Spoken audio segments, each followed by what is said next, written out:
the pilgrimage. If you can hear this, you are still alive.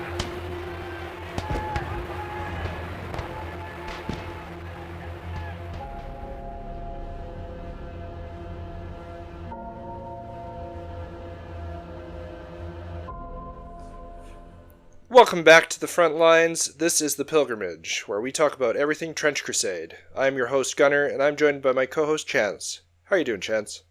Hey, I'm thriving if you ignore the heresy and the blood rain. Thanks for asking. How you doing? Yeah, the blood rain is really bad this time of year, isn't it? Absolutely. Spring rains and all. Well, it's terrible for the trench foot, let me tell you. Yep. Well, just going to do some housekeeping here to start off. We're on YouTube. You can find us on Blue Sky Social, and you can get your podcast at Apple Podcasts, Spotify. But if you guys want to jump on there and throw us some comments, we'd love to engage with you all. You can have some critiques if you like, or if you want to just ask for some topics that you'd like to hear, by all means. We're happy to talk with you guys. And also join the Discord if you want to have a little bit more. I know Chance and I were talking that maybe we can get into this will be kind of further down the road once we get a few more in there, but we might do some campaigns and stuff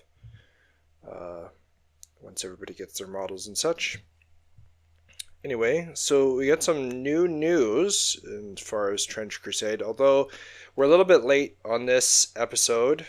Unfortunately, we had some sickness run through us, so a little bit late, but we're going to be trying to get these things out the first Friday of every month. Kind of once a month kind of deal. But Adepticon happened. Did you get to see any of that there, Chance? I didn't, unfortunately. I would have loved to have, but I know there's lots of YouTube clips out there, but no, I didn't get to see anything there. Well, Creature Caster, which you and I are both a fan of, they revealed the Great Hunger, new sub-faction for the Black Grail, and the stuff that's coming out of there looks really, really good. Oh, I'm excited. I mean, they put out great models to begin with, so to have them do a thing of the Black Grail is just awesome. Yeah, and from what Scanner Barkley on YouTube does a bunch of lore stuff for Trench Crusade, and he did basically a breaking video for this where he talked about the sub-factions lore and such, and the little bit that I got to listen to it, it sounds like where the Black Grail is proper would be this kind of infectious, kind of ever-evolving plague that is inviting and trying to grow itself through the plague. The Great Hunger is this consuming force that is all about just destruction and just eating, and it sounded so cool. Oh yeah. Another huge piece of info that came out from this, they revealed the world map. And, oh, nice. It looks so good. They did such a good job on this. There's so much detail. It seems like the perfect place where you can start something like what they did with Warhammer back in the day with Mighty Empires. Right. Where you could have your campaign and you'd have little sections that you control, and you could move out and take control of even more they used little hexagons back in the day. Okay, yeah. But this looks like it could be, you could use this and it would make such a neat tiles. Like if you did little hexagons on top of this world map. Well, and then with 3D printing nowadays too, right? I mean, you could actually make little 3D tiles, print them out, say who's got control of things, and yeah, it's going to be so cool. There is a video by Mini Wargaming Dave, if you've heard of him. Yep. He's pretty big. He's a pretty big advocate for wargaming. He's awesome. But I don't want to go into too much. I don't want to just steal his video. So I would just recommend go there, watch his video, give him some support. But there's some key notes because he interviewed. Now I'm forgetting his name. But one of the creators of Trench Crusade there. Okay. And he came away with some good points that I kind of wanted to bring up, which was really interesting. Like, he brought up this idea that there's, like, when they started trying to make this war game, they had a lot of influencers trying to sabotage them. Right. Which is, well, I mean, it is the way of the world now that, yeah, you know, you're always going to have haters. Going in, saying negative stuff about whatever. Yeah. And he had this really great quote during their conference. He was talking about this, and he had this great quote. He said, "A tale told by an idiot, full of sound and fury, signifying nothing." And it's just like, I love that quote so much. It's stuck with me. That. But it's amazing that, like, the community started just being like, yeah, whatever. Like, there's these big influencers doing their thing, but we're going to just start doing our own content. Right. And, like, that grew and grew and grew. And then those people got huge, and the game just took off from there. So it's kind of I don't want to say a miracle, but I guess maybe as far as the game setting is concerned, sure, a miracle. But that's why we're kind of doing this podcast too, because we see what the community is doing, and it's just people wanting to play this great game. Yeah. And coming together, doing all this great stuff for it. Love it. When we finished our last episode, we had talked about we read about how they were kind of just going to feel it out and see what they wanted to do with the game. They weren't sure how they were going to move forward with it, just because it's a huge undertaking. Like, they didn't expect it to be this huge. And they're kind of, one of their comments that I really loved was that it sounds like they're going to take this game to the next level. So they're going to do more collabs. They're going to be committing to bringing more models for all the war bands and doing more sub-factions. And also they said they'll never give up on their founding principles. That's giving awesome. The rules away for free. The rules and the game away for free. Yeah. Use whatever miniatures you want. I love that they're reiterating that, even with the success. When you talk about, like, the collabs and stuff, like what we were just saying earlier about how Creature Caster's making its whole, like, sub-faction for Black Grail, like, that's fantastic. And get all these you know, mini communities together to build these awesome sub-factions that build within that world and just really grow it, and that's awesome to me. Yeah. I can't wait to see what comes out for this game next. Like, everything that's really popping off. I was just scrolling through My Mini Factory. Yep. And just looking at all of the creators and all of their stuff, and watching my little cart fill up and up and up. And the wallet scream. It doesn't scream anymore. It's dead. it's given up. Yeah. All right. Speaking of free rules for everybody, we're just going to do a brief summary of the rules. Feel free to go and just read them yourself. I don't want to get too bogged down in it, but I just kind of wanted to pick out some interesting things and just kind of the bare bones of it for us here today. So we'll start out with what we need to play.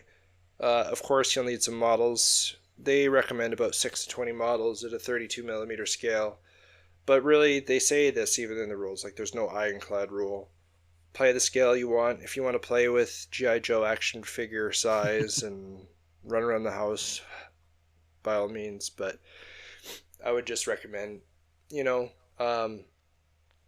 opponent. You just always talk about this with your opponent. Yeah, communicate with your opponent for sure. You don't want to be coming with... do you remember Mighty Max? Yeah. Yeah, I do. Yeah. So for those who don't remember Mighty Max, because Chance and I are old, They're like these extremely small little miniatures that you would play with out of this like little pocket thing. Basically, the Uh, little boy's version of Polly Pocket. yeah, that's right. That's right. Yep. So don't bring one of those models, which is like microscopic, and then say it's like a tank or something. Like, Yeah. might not. That may be bad for him, but. Epic like I was scale saying, Trench Crusade. yeah.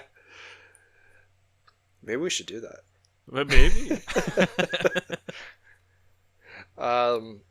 Like I was saying before, like in the last one too, the terrain I think is going to be kind of ideal for this game. At least stuff that your models can Yeah. move over and get elevation for, and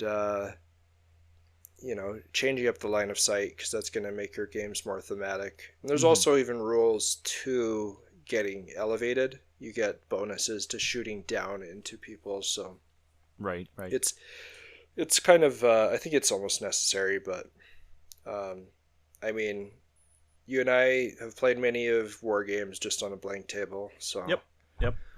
Yeah, whatever you gotta first work few with. games. Yeah, first few games, maybe you don't have terrain. Just play it out, feel how the game feels at least. Yeah.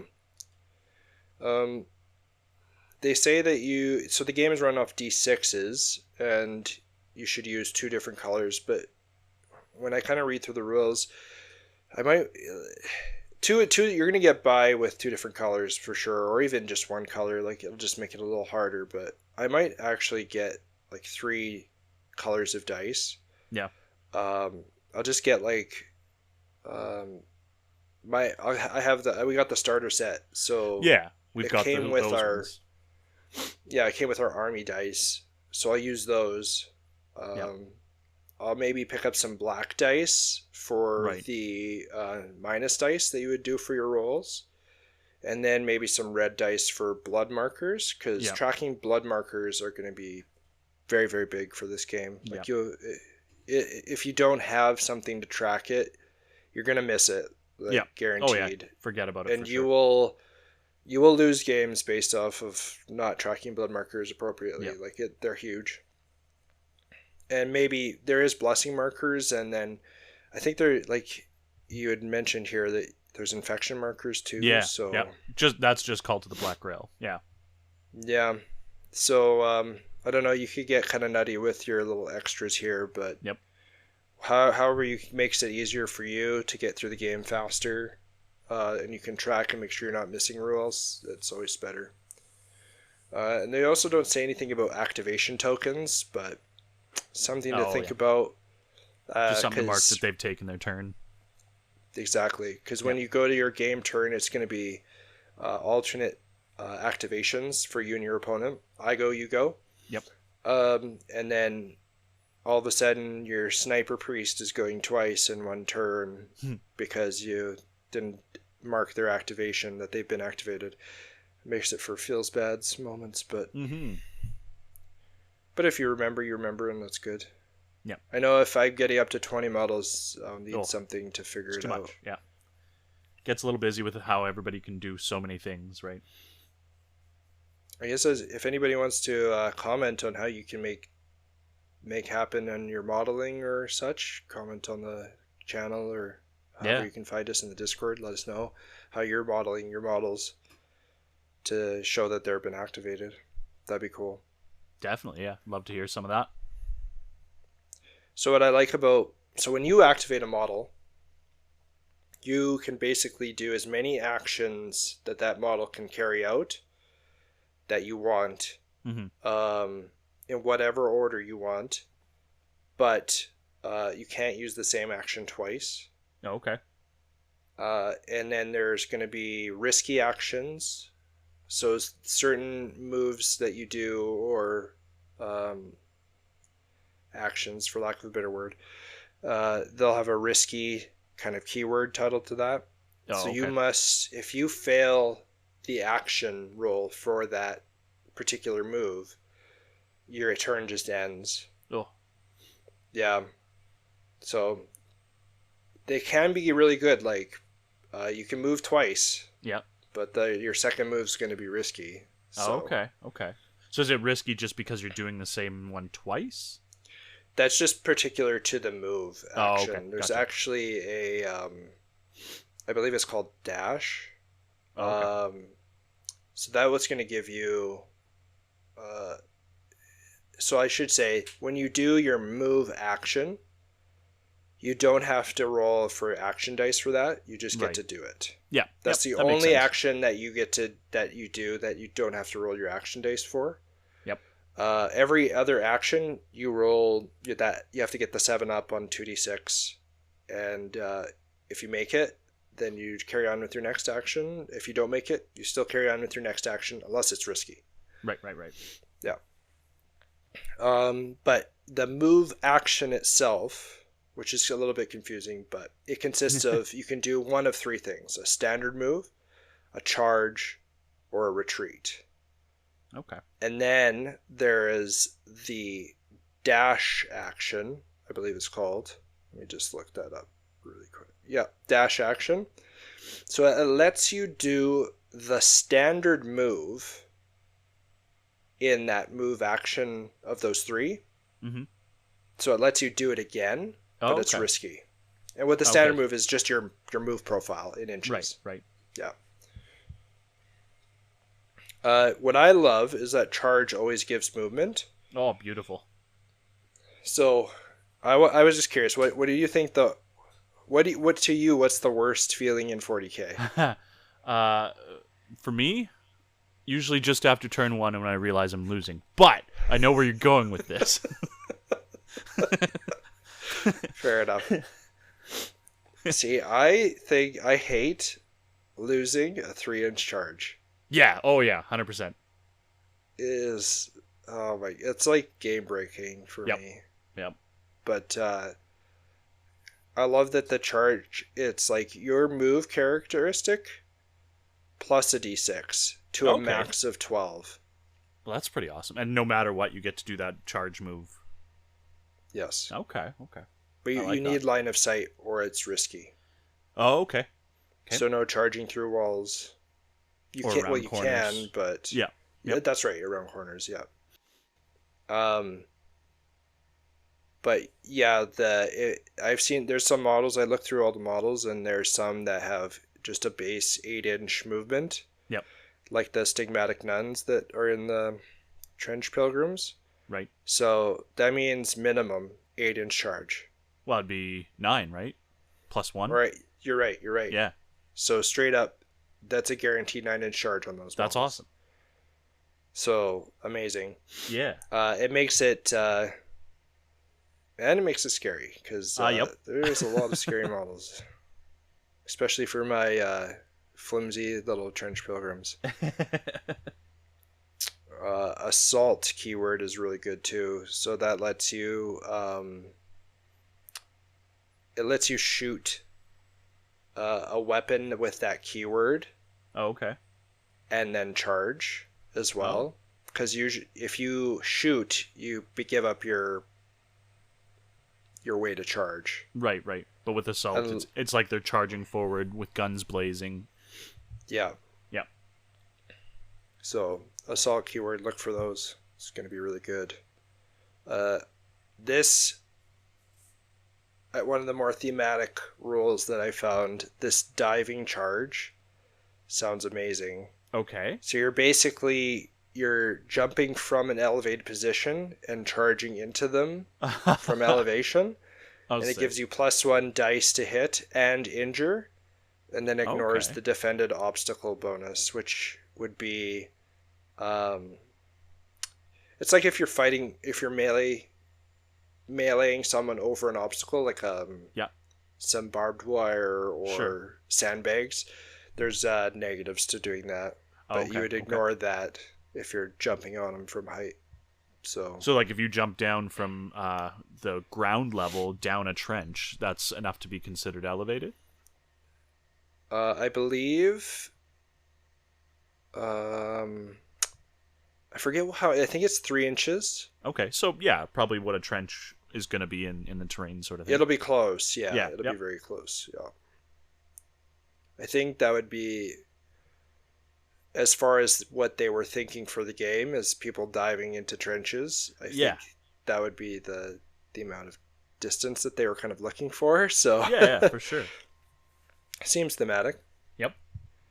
But yeah, you'll see the action success chart in the rules where all your actions are that you can take. It's very simple.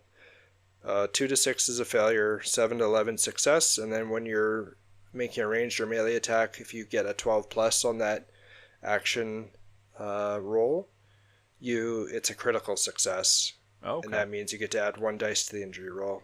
Nice. Yep. So pretty simple, 7 up to do all your actions. Now,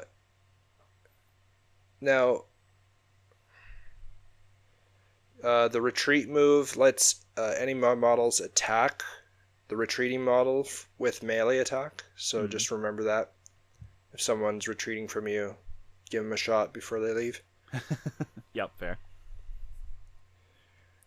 Pre-measuring is allowed, unless a rule says that you can't do that. So just remember that. And then now we have blood markers here. So whenever you certain injuries that you inflict on a model will cause them to have blood markers, or if they fall, or if they run through dangerous terrain, they're going to probably pick up a blood marker. Okay. And you would track that on, so your models would have all these blood markers on them. So the way that you can use them, you would spend a blood marker on an enemy model. So let's say you're my enemy. I would spend a blood marker on your model to add +1 to the injury roll for that model.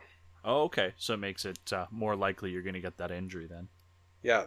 So if I hit you with an attack, and so then I'm going to re-roll an injury roll, I spend a blood marker, I'm now going to roll 3d6 instead of 2d6 for that injury roll. Right.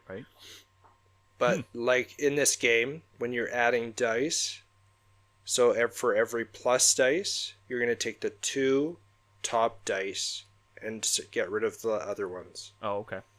So if you have a 4d6, you take the 2d6, that's the highest roll. Oh, okay. Gotcha. Now, if you have any minus dice in your roll, you're going to take the 2 bottom dice in your roll. Oh, okay. The lowest, yeah. Yeah, and that is huge too for blood markers, because let's say you charge me and you make a melee attack. Or let's say you're doing the charge as a risky action. Yep.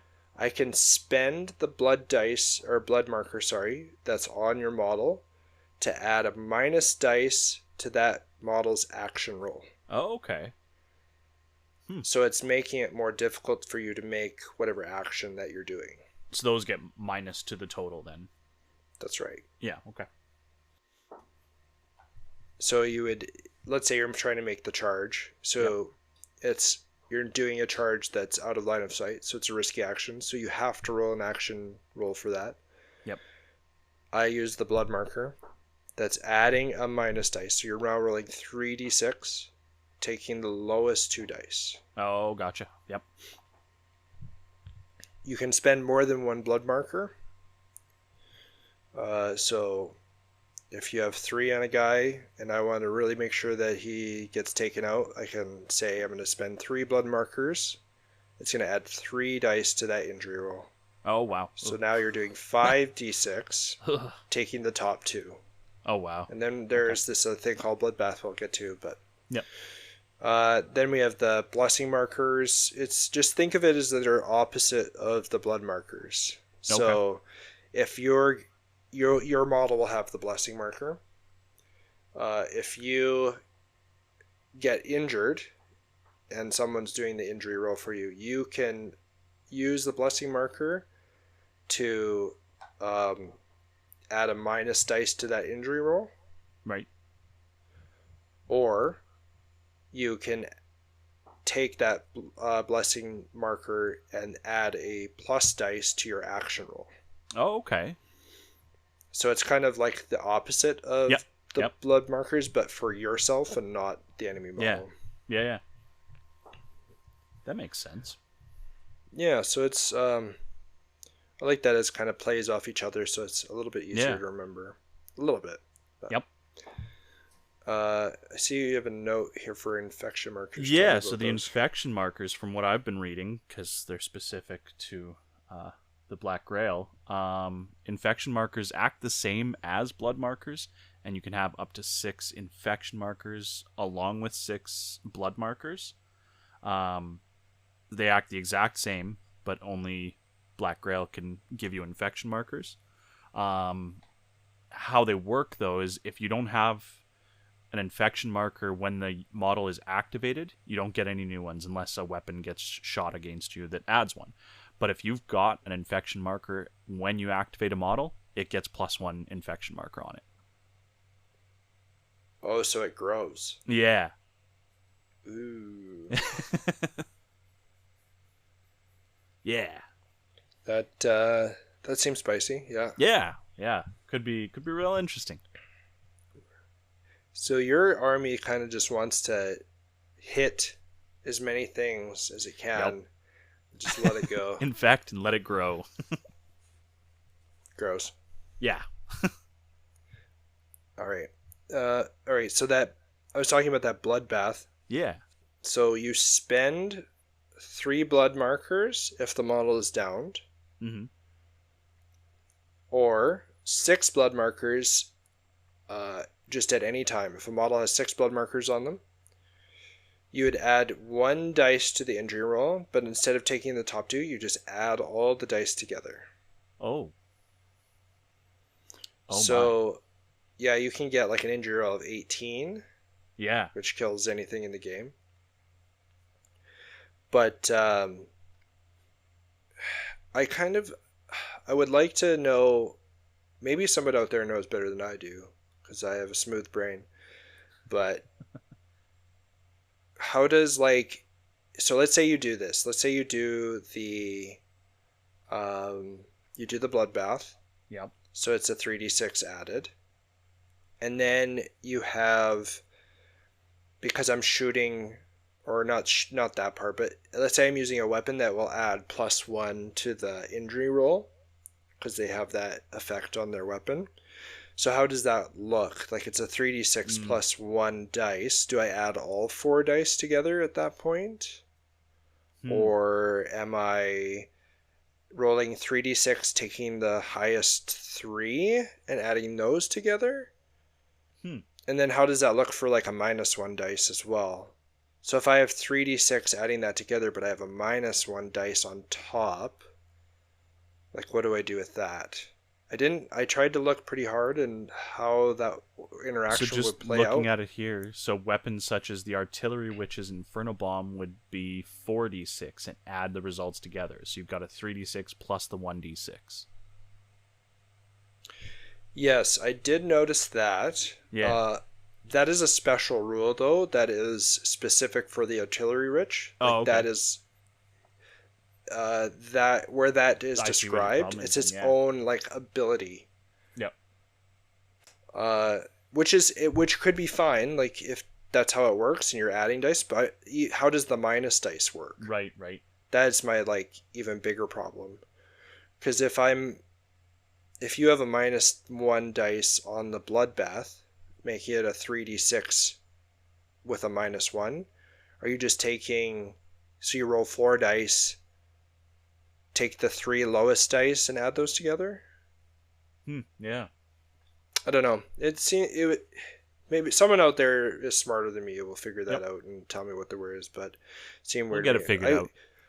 What I thought it would be like a nice little, just to get away from that, whenever you do a bloodbath, it'd be like a static addition to the injury roll, like +6 or something. Right, yeah.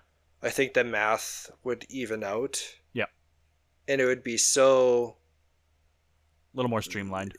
Yeah, and just +6. And then if you have a minus dice on there, you can still go through that interaction of 3d6, take the 2 lowest dice, and then you add 6 on the end. Yeah. But whatever. I'm sure I'll get sorted out with FAQs and stuff. But oh yeah, yep. We're gonna move to movement now. So if you've played any type of war game, especially like 40k or Age of Sigmar, pretty standard stuff. Cannot come within 1 inch of enemy models unless you're charging. What I do like about this in these rules, though, is that if you're in combat, just like in D&D, you can move around that model as long as you stay in base contact with them. So remember, you know how in like D&D where I don't want to take an attack of opportunity, right? Right. Yep. So I would stay in base contact, but I could reposition around the enemy model. Yeah. So you can do the same thing here. It's not like once you're stuck in combat, you can't move. You can actually reposition and maneuver yourself around the model that you're fighting on your turn to move, which I really like. Yeah.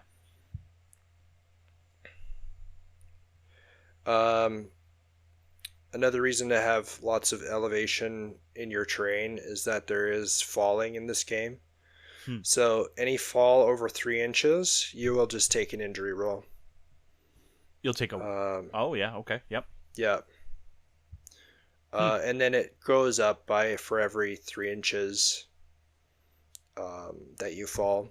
Right, yeah. Like you would add plus dice to it, I believe is how it works. So falling is bad, and if you get hit and fall down on elevated terrain, like there's a chance you could fall. So makes your game more cinematic and stuff. Flying models, they can climb up and down, and they can jump over gaps of up to their movement characteristic without taking actions. Okay. So any ladders or the sides of trenches or things that would obviously be something that you could climb, you don't have to take an action for. But if you're like scaling like a wall or a cliff or something like that, you have to take actions for. Okay. Gotcha. Which is kind of nice. That, you know, you can just kind of go where it seems intuitive and not have to worry about failing the action. But what I did not see for flying, though, is that I didn't see any diagonal movement. Oh, okay. Which I really like, because moving flying models in 40k, it's not nice. It sometimes gets wonky. Yeah. Like all of a sudden, this flying demon press makes like this 20-inch movement because it was able to go diagonal. It's like, because angles, yay! Yeah. So I didn't study that. So basically, like the flying model can just go up sheer cliffs. Yeah. Like that, but they would still have to move up to the cliff and then go straight up. They can't diagonal up to the top of a cliff or ledge or whatever. So that's kind of nice. Yeah. And doesn't make them super overpowered or anything. Right. Now you can jump down from ledges, and a model can voluntarily fall from a ledge that is in base contact. It is in base contact with. It never costs movement and can be done as part of any movement that the model has. So I've seen a few instances where people are like some online battles that I've watched. Yeah. Where people are forgetting that, yes, you can fall from a ledge as a free movement. Right. But it has to be part of that movement. So you're still continuing the movement after, sort of thing. Well, where I see people get confused, and then there's been some arguments, is a model will move to the edge of a trench. Right. They'll fire their weapon. Oh. And then they'll be like, oh yeah, now I can fall for free. It's like, no, when you get to that edge, you can fall for free as part of that movement. Yeah.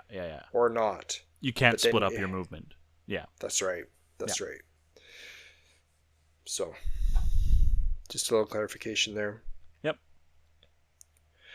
All right. Terrain, there's pretty simple. There's 4 types. Open, difficult, dangerous, impassable. Terrain can be both difficult and dangerous. Just remember that.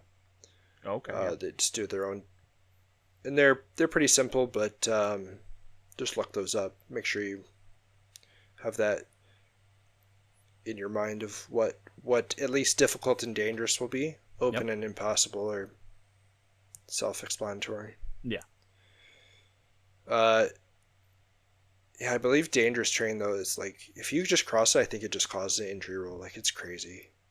I have to look at that again, but Yeah, on a failure, you have to make an action, and then it is a risky action. Looks like I'm just reading it right now. On a failure, you just have to make an injury roll. yeah, that's tough. Yeah, yeah. So watch out for the dangerous terrain. Mm-hmm.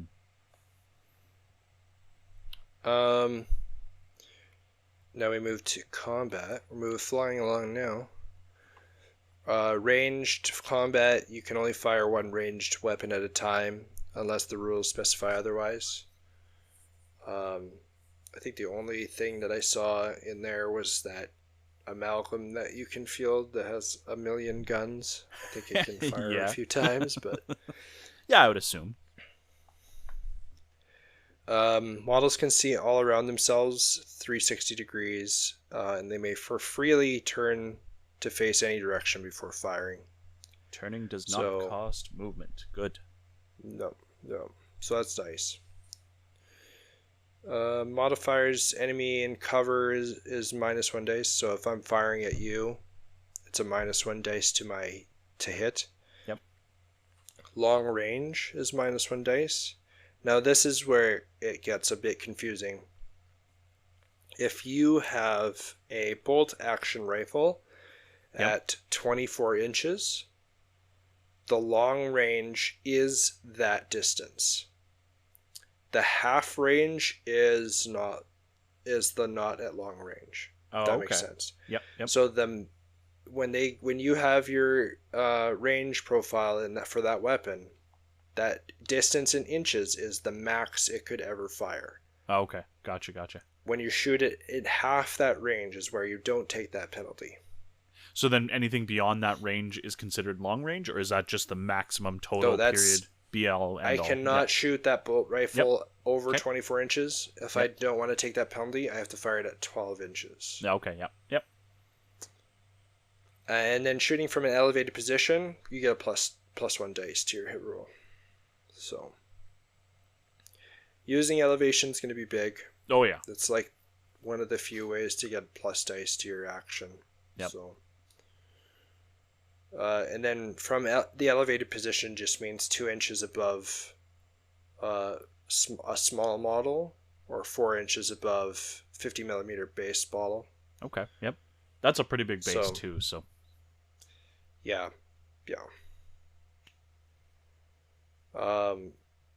So in melee, you can use any of its melee actions if it is in contact. So if you have 2 weapons in melee, you can use one in your main hand and one in your offhand. The offhand will be at a -1 dice. Okay. That's one of the modifiers for melee. The other modifier is that defended obstacle that I was telling you about. Oh yeah. Yep. So if I'm fighting over the razor wire or sandbags, I'm going to take a -1 dice to hit you. Okay. If that's between us. This keyword I was very interested in. The strong model wields 2-handed melee weapons. Sorry, my apologies. Strong model wields a 2-handed melee weapon in one hand and a 1-handed melee weapon in the other. Oh my god. So, just a giant weapon in one hand and then, an average weapon in the other. It's fine. That's right. Now, I was like, I read this over like so many times because when it says when you're like making your army, or when you're starting a warband, there's like an equipment rules that for each model. Yep. And all it says for each model that you can have one two-handed ranged weapon or up to two one-handed ranged weapons, and you may carry one two-handed melee weapon or up to two single-handed melee weapons. Oh, okay. So, and I was like, wait, but then how do I get a two-hander in one hand and then a one-hander in the other if I'm not allowed to carry both? Right. But for the strong keyword, They can. I believe it supersedes that rule, the equipment rule, so that I believe in that when you look it up in the glossary there, Yep. it says you can take.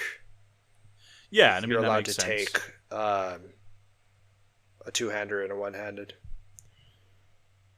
Let me just look up that strong keyword here quick, just so I'm not spelling something wrong.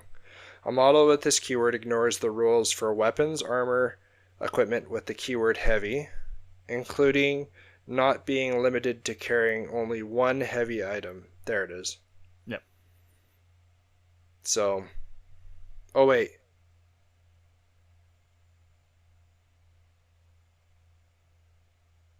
In addition, it may use a single two-handed melee weapon as a one-handed weapon. I don't know if that actually clarifies for what I was thinking, because heavy is not two-handed. Well, We'll figure that out. someone comment if I can equip my giant Metachrist mutant with a two-hander and a one-handed, because that'd be sweet. I was also thinking that for the Crusade, like, so when you first equip your warband, like you have your guy, but then you can buy him a two-hander later on. That might be what it is, but regardless. Injury chart. This I would recommend getting a copy of this and putting it on your table as a cheat sheet. Yeah, get a copy, take it to the library, get it laminated. This one's really important. Yeah. There's a lot of stuff here.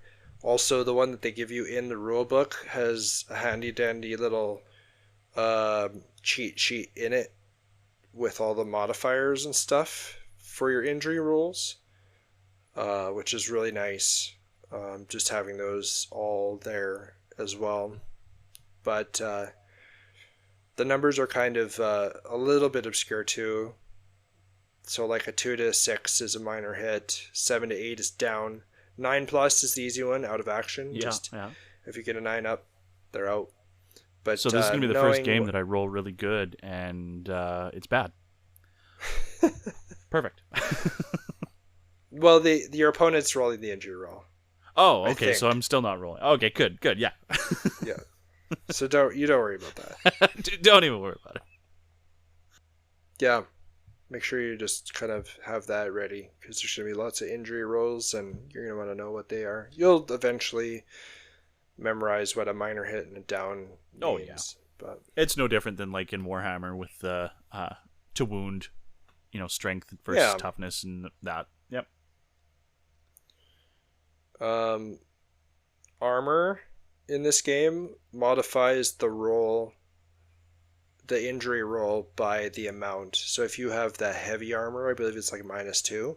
Oh, okay. So when someone rolls the injury roll, they get an 8 or a 9, it comes to 7.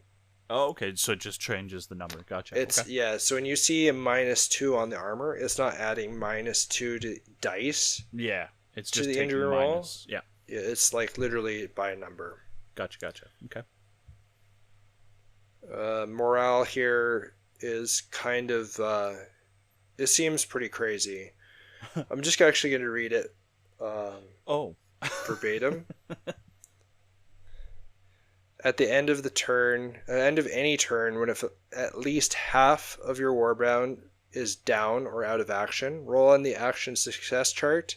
If you fail, your warband flees the battlefield, you lose the battle. So all right.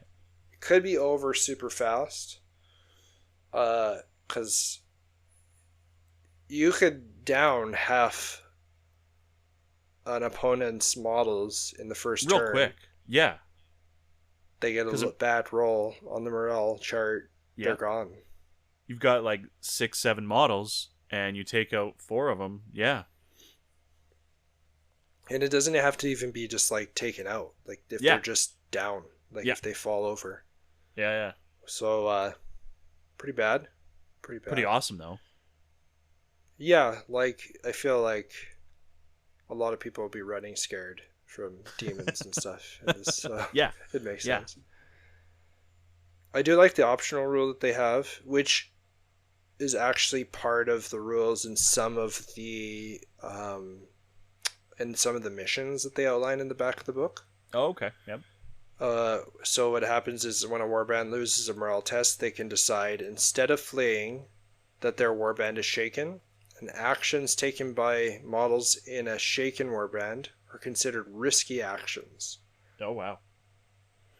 And that lasts for 1 turn until they make another morale test, and then if they pass that second morale test, then they're no longer shaken. Good. Yeah, but that you're gonna have 1 turn. It's gonna be pretty spicy. Yeah. After 1 turn, the warband recovers to its normal state, no longer shaken. And then if it fails the morale test again, it flees as standard. So you only get the reprieve for 1 failed morale. Wow. They have a bunch of keywords here. I would try to memorize those keywords as much as possible. Yep. Not only for your benefit, but for when enemies are attacking you with certain keywords, you're going to want to know what they do just to... One thing I did just take note here, sorry to jump back a little bit. Sure. Is that it's not my turn, your turn in terms of the turn. Like, who starts? It's who's got the least amount of models. That's kind of really neat to me, too. Right. I forgot about that. Yeah, it's very, very good to pick that up. That's what I really liked. Yeah. It's not just like roll to see who gets turn. Yeah. Whoever has the least amount of models, they get to choose who gets to go first, which is, so I like that a lot. Yeah, I mean, some of the more elite armies who are going to have less model count, they're going to be going first more often because of that, I would think. So. Yeah, if they want. Yeah. I would think that you'd want to go first, really. Yep. But oh, I think in this kind of thing you would, yeah. Unless you're kind of behind cover and such, you want your opponent to move up, maybe, but yeah. Or get behind from out of cover. Yep. Yeah. So some of these keywords, some of them are the same. They just like I'll give you an example, like fire, shrapnel, and gas all have the same function. Where when you get hit by it, whether you get injured by it or not, you're just getting a blood marker. The difference between those is that there's some equipment that negates, like specific against gas or fire, or yeah. Yep. So just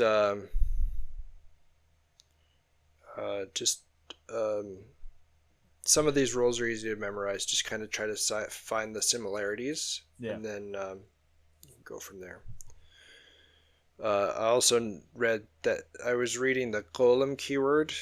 That one is disgusting. I was actually looking for a model with this keyword because it is ridiculous. I actually didn't find one, so maybe I just missed it. Maybe it's in one of the mercenaries keywords that I missed. It might be a mercenary thing, yeah. But yeah, watch out for anything with golem. All right, we'll make this last part quick. We're getting a bit long here, but when you start a warband, there's variant lists at the back of your warband's rules. Make sure you read those because they have a bunch of special rules that can make your warband really nice. You get 700 ducats. Ducats are kind of the currency in this system to spend on your warband. Keep a note of unspent ducats for campaigns. Yeah. And everything costs ducats, from the warriors to your equipment. So if you're a fan of list building, this is where it's at. Yep. Some items or mercenaries cost glory points, and that's used in the campaign. Unless you discuss it with your opponent beforehand, that you get to have a certain amount of glory points for your match, but I wouldn't worry about glory points if you're just doing a one-off match. Yeah.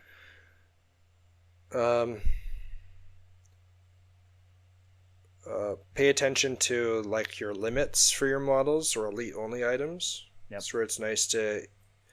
I know everybody can't do WYSIWYG, but it makes it nice because there's limits. Like there's only elites can take certain items, so if at least you're representing that on the tabletop, it keeps you and your opponent gets to be aware of what you're doing.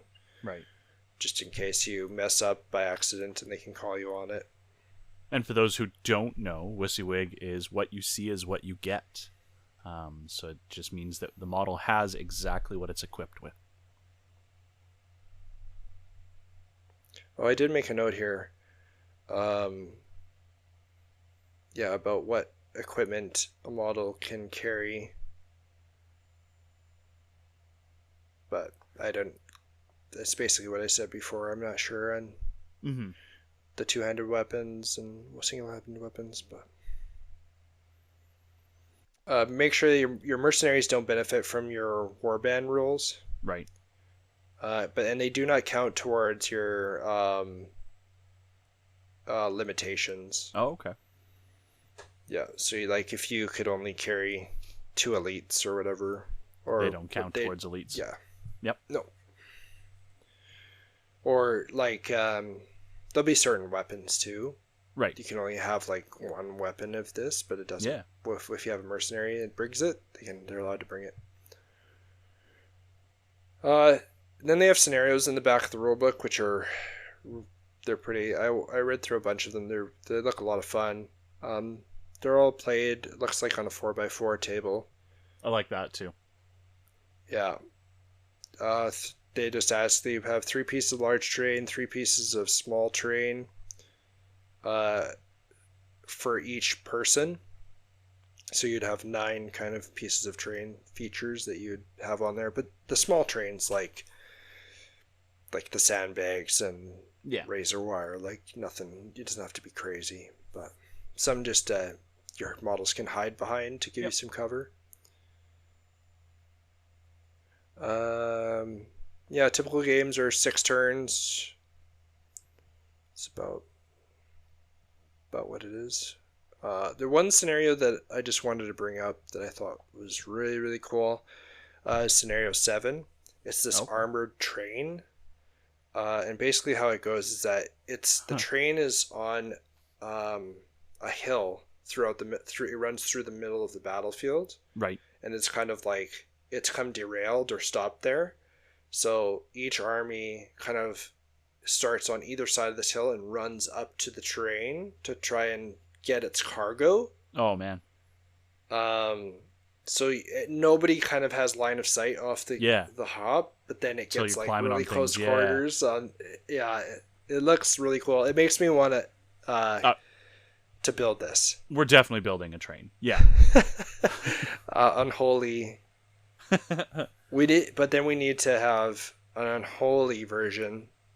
And I think the unholy version, new Antioch version. Yeah, unholy version's definitely going to be like Thomas the Tank Engine style.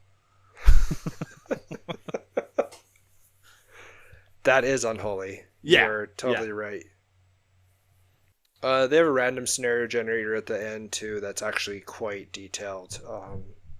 Looks very nice, but I won't get into that. You guys can look into that and see it. I was going to do the Crusade stuff, but clearly just going over the rules is taking up a lot of our time. We're almost at an hour now, so we'll probably stop here. Yeah. But yeah, any final thoughts there, Chance? No, I think I'm really excited to get playing this game. I mean, honestly, we could probably grab some models of our own stuff and just play some practice games to see how it feels. Yeah, full disclosure to everybody, we actually haven't played a game yet because we're still waiting on our Kickstarter models, which is super... Frustrated. Like I'm not frustrated at them. They have a lot of models to get out. It's just, man, I want to play this game. So Frustrated we haven't gotten into it yet. I will come back to you. We'll have an update once we start playing some games. We'll tell you what rules